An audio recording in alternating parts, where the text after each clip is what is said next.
Hi guys, welcome to another tutorial. Today I am going to show you how to make a shirt dress pattern, and in another video I would show you how to stitch and sew your shirt dress from start to finish. Now let's get right into the tutorial. Now the first thing I will do right now is to take my shoulder to shoulder measurements divided by 2, and I would add ½ inch to that for joining to sleeve. Right here I will place 3 inches, which is standard for shoulder slant, and right here I will take 1 inch, which is for connecting my shoulder slant line, and I will connect it right there to the 3 inches mark. My neckline width is 3 inches and the length you're going to use is 1 inch, and I'll connect the curve. Now the next thing I will do is to take my armhole depth, which is 8.5, and right here on this line is going to be my bust line. Now on this line I will take my bust circumference divided by 4 and also 1 inch for sewing allowance. Now in case you want your dress to be fitted, go ahead and take your shoulder to waist measurements just like I am doing, but if you want it to be free, there is no need to take your shoulder to waist measurements. Now I will just take the circumference of my waist divided by 4, 1 inch for seam allowance and also 1 inch for that. Now I am just taking where I want my shirt dress to stop, and also don't forget to add your hemming allowance. Now I want mine to stop at 41 and I am adding 2 inches for bottom hemming allowance, and now I will just connect the lines. On the length of your dress, take your hip circumference divided by 4 and minus 1 inch from it for it to be tapered, and also add 1 inch for sewing allowance, which is also your same allowance.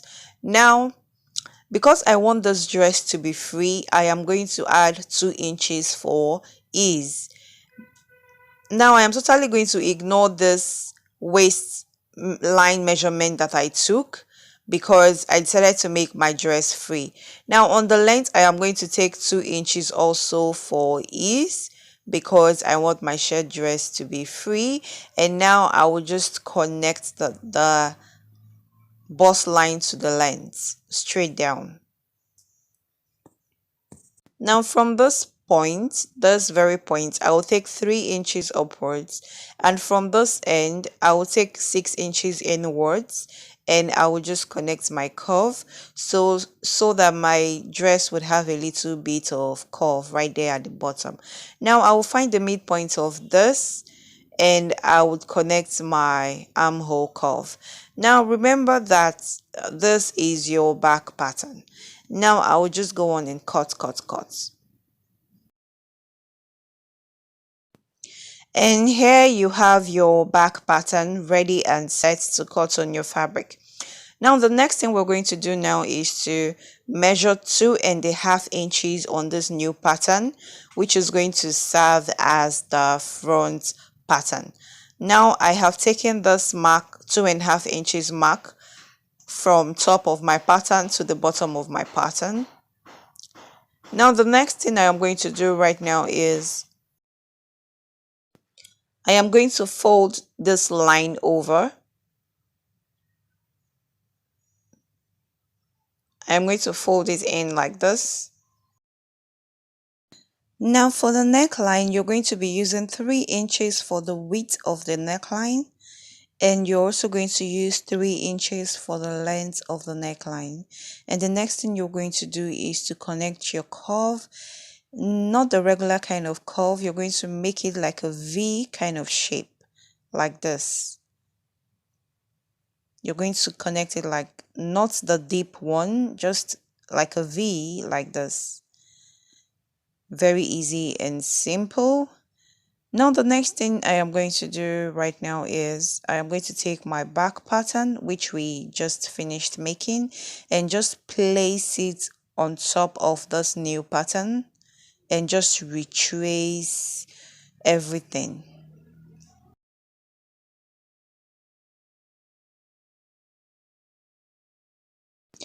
Now I am going to find the midpoint from my bust line to my shoulder, and I'm going to find the midpoint. Now once I have gotten this midpoint, I'm going to go inwards by half inch. Now I am going to retrace my armhole curve because the curve of the front is usually deeper than the back. If you know your basic pattern, you should know this by now. And now I am just going to cut that curve out. So once you're done cutting, your front pattern should look like this. And here is how to cut your back pattern on your fabric. Now just make sure that your fabric is folded. Make sure that your fabric is on fold. As you can see, my fabric is on fold. Now I am going to place my center back on that folded edge of my fabric, and I am going to cut out. Now as you can see, I have cut out my back pattern on my fabric, and it is just one piece, as you can see. Now the next thing I am going to do is to cut out my front pattern, which I have already done. And as you can see, my front pattern is in two pieces. I cut out two of my pattern on my fabric. Now here is how to cut your pocket and also your pocket flap. Now using this pattern, I used 6 inches for the length of my pocket, and I also used 5.5 inches for the width of my pocket. And you can also use more if you want. Now for the flap, I used 3 inches for the length, and there's going to be a folding at the top, half inch folding at the top right there, and also half inch folding at the bottom right there, and it is going to lay on top of the pocket like this. And you can see that the width is also the same with the pockets. Now I'll place this pattern on fold. Now you can leave your pattern the way it is, you can leave it straight the way it is, but I just wanted mine to have a little bit of curve. And to do this, I will just take about 1.5 inches upwards right there, and I'll just create a curve, and I would cut. Now I will just retrace that curve on my fabric. As you can see, I have cut out on my fabric, and I left half-inch seam allowance all around the pattern for joining. Now I'm just retracing the curved edges of the pockets. So sorry guys, in order not to make this video any lengthy than it already is, I have a separate tutorial on how to make a shirt collar. It is very detailed and beginners friendly. In case you don't know how to make your shirt collar, I am going to put the link to the video in the description box below, and do also check the comment section, and you're going to see the video on how to make your shirt collar. Easy peasy and very beginners friendly. And let's just jump right into the rest of the tutorial. Now, I would like to believe everyone already knows how to draft a basic sleeve pattern by now. If you do not, do check the description box below for the link to the video and also the comment section. Now I am just marking out my bottom hemming allowance, which is 1 inch, and I'm just doing this so you guys can understand what I am doing.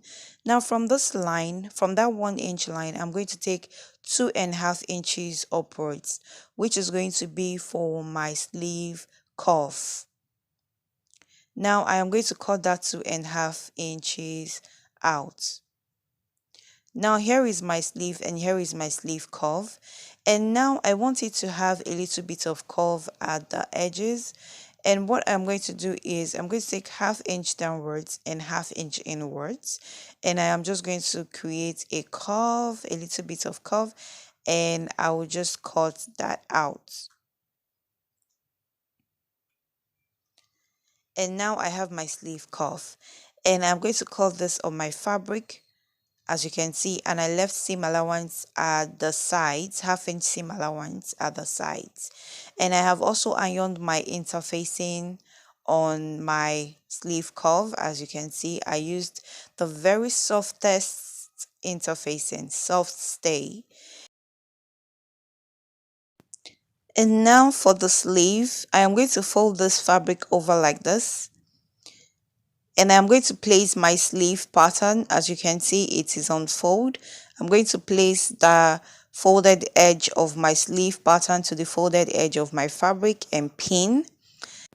Now from this point of my pattern, I am going to take 15 inches at that bottom part. I'm going to take 15 inches on my fabric and also 1 inch for seam allowance. Now I'll connect this line. I'm going to connect this to this part. I'll just connect it straight down to this.